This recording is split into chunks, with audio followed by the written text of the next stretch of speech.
cheap joke. My name is Renee Hambley, and I want to thank you all for coming out and supporting us tonight. That's very nice. Thank you. Let me tell you how this whole class thing started for me. For the past several years, I've been a television news reporter here in Los Angeles, and I've always wanted to do comedy. Always wanted to do that. So I'm having one of my regularly scheduled midlife crises. Not right on time. Like clockwork, they come. And I said, you know what, I'm going to just finally do this. I'm going to leave television and I'm going to go do comedy. And it worked out quite nicely.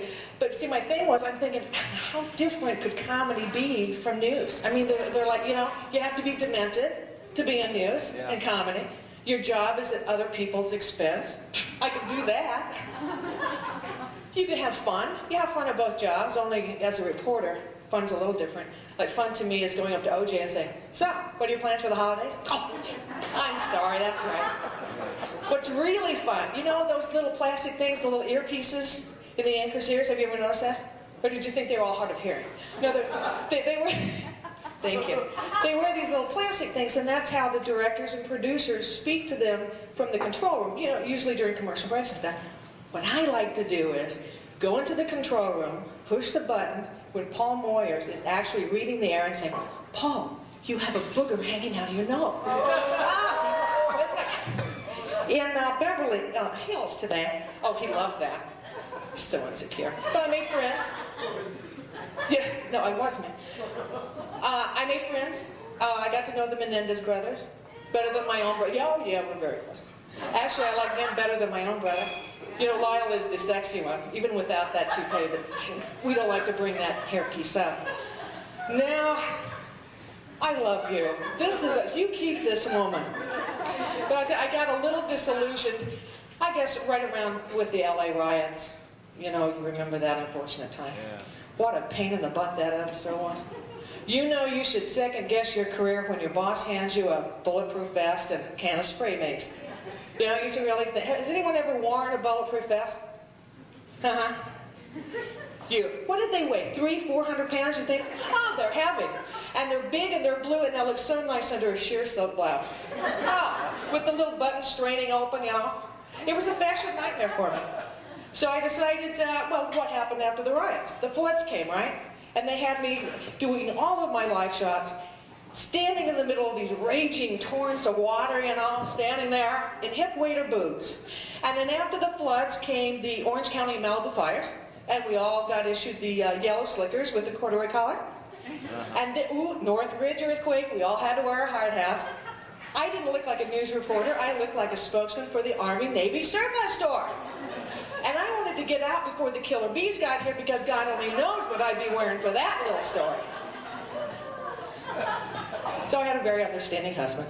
Of course, let's remember who was still holding a mace. And we didn't have any kids. Kids really tie you down, don't they? Anyone have any children? Kids? Anyone? You do? Can I ask you a question? Sure. Did it hurt? Yeah, see, I heard that. I'm asking myself, why would I want to do anything on purpose where I gained 50 pounds and then lie on my back, or is that leveraging? Lay on my back for 36 straight hours and writhe in agony. I can do that eating a Jack in the Box, right? And I have. Look at these hips. All right, so anyway. Have you ever wondered why there's so much pain involved in being a woman? Have you ever given that any thought? Well, see, I have my days free, so I can't contemplate these things now. I discovered there is only one place on the entire planet that addresses this issue. Do you know what that is? Nothing, no one knows. The Bible. You may not know this, but Genesis is actually the Hebrew word for Reader's Digest. No, come on, there's got to be more to that story. Eve gives Adam a bite of an apple, boom, cramps all around. Come on, there's got to be more to that story. So this is the way I have it figured, okay? Okay. Eve wakes up next to a man. Not just any man. The only man, right? Hello, this is it? This is the best it gets? I have no choice, right? I'm sorry? Made from your rib. That's like the cheapest cut of meat there is. What, 97 cents a pound at Lucky's? I have nothing to wear. It was the only time in the history of mankind where a woman said, I have nothing to wear, and she had nothing to wear. Right? Yeah. Thank you. I thought of that on my own. She's also told that she is responsible for taking care of this humongous garden. She has no tools. So while Eve is off pruning and trimming with her hands, what is his job? What's Adam's job? Anyone remember? He sits on the rock all day and he names animals. Comes up with things like giraffe. How hard is naming an animal? And you know, she had to help him. Okay, Eve. He was even macho back then. Picture him naked. But don't picture me naked, it wouldn't be good. Okay. Eve, you see that little thing flying there? I'm gonna name that a bus. Yes. Fly. See that animal lion over there? I'm gonna name that Jackhammer. Lion. I mean, he couldn't even come up with a good name for her. Eve, what is that one syllable, 3 letters? 2 are repeated. The only thing named after her is a douche. That would be Summer's Eve. She'll explain it on the way home. While we're on the subject of animals, does anyone have a cat? Yeah. Ever own a cat? Ever seen a cat? It's so much better when everyone participates. All right, what's this sound? No. That's right. That's the sound a cat makes when he's about to throw up somewhere in the house. And right, no matter how fast you move, you're not going to make it, right? And it's not going to be on something easy to clean up like tile. No. It's going to be on the carpet. Yeah. You could have a 36,000 square foot house, all linoleum. That would be lovely, wouldn't it? You have that little rug in front of the kitchen sink. That's where the cat's going to throw up. Right there. And it's not because of something they ate, you know. It's usually something like green. I screwed that joke up. I hate that when I do that. You know what? It's because of something they ate. It's usually green. Plants, leaves, grass. They just look at anything green, they throw up. Do they learn? What? No.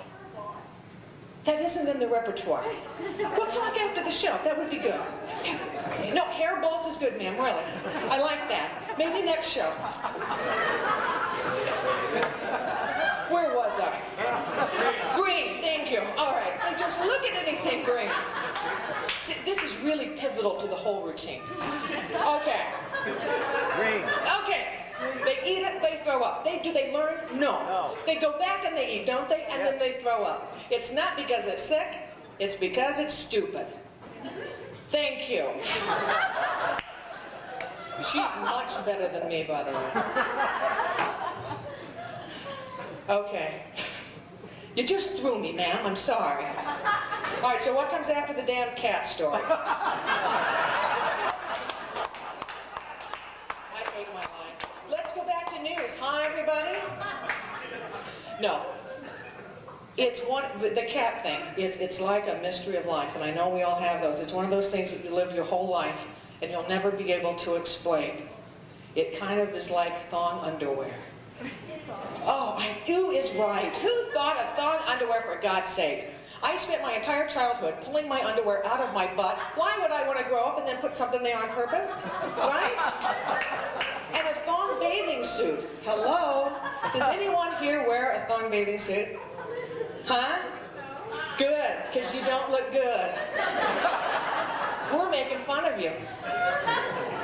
When we're all about 14, for a week and a half, we look good in a thong underwear, in thong bathing suit. Otherwise, it's like 2 balloons filled with Jello cubes. Honest to God. And we're going. And then on the flip side, we all have to worry about the bikini area. You know, like we didn't have enough trouble. Now, there are some women who don't care if the world thinks that you have a small furry animal living inside your suit. Personally, I think it scares the small children. Now, there are some women who shave. Anyone shave? You got those little red bumps, right? The scabs start to form. Men love that. Oh, yeah, baby. Woo! Love those scabs. But my personal favorite is the waxing. Waxing. For those uninitiated, waxing involves laying on your back, spread eagle, while a person with a state license, by the way, like you need a piece of paper, this person will pour hot wax over the unwanted hair, okay? Then she takes or he, I prefer the he actually, take that small piece of cloth, a piece of cotton, and then lays it on the melted wax on the unwanted hair and pushes down firmly. Then they find a little corner of that cloth. They work it, and then they rip it off. Yes, they do that. And then when you stop screaming, this is the best part, you pay her $35. Like women don't have good common sense. We've all heard it. Let's remember, it's a woman in the Sheba commercial. Do you know which one that is? Shall we sing the song together? There you are, right there beside me. Come on, everyone now. There you are in my heart. Okay. Standing by me. Bring it on home. Once again, there you are. Yes. She takes the cat food. Give yourself that applause. That's good, that's good. Not a lot of people know that. They take the cat food and they plop it onto a plate. You know, it's like bone china, the stuff you bring out for Thanksgiving. And then she garnishes it with parsley. And that cat comes running. He doesn't give one whit about that food. He wants the parsley. And you know he's going to throw it up. Thank you. You were so wonderful. Thank you.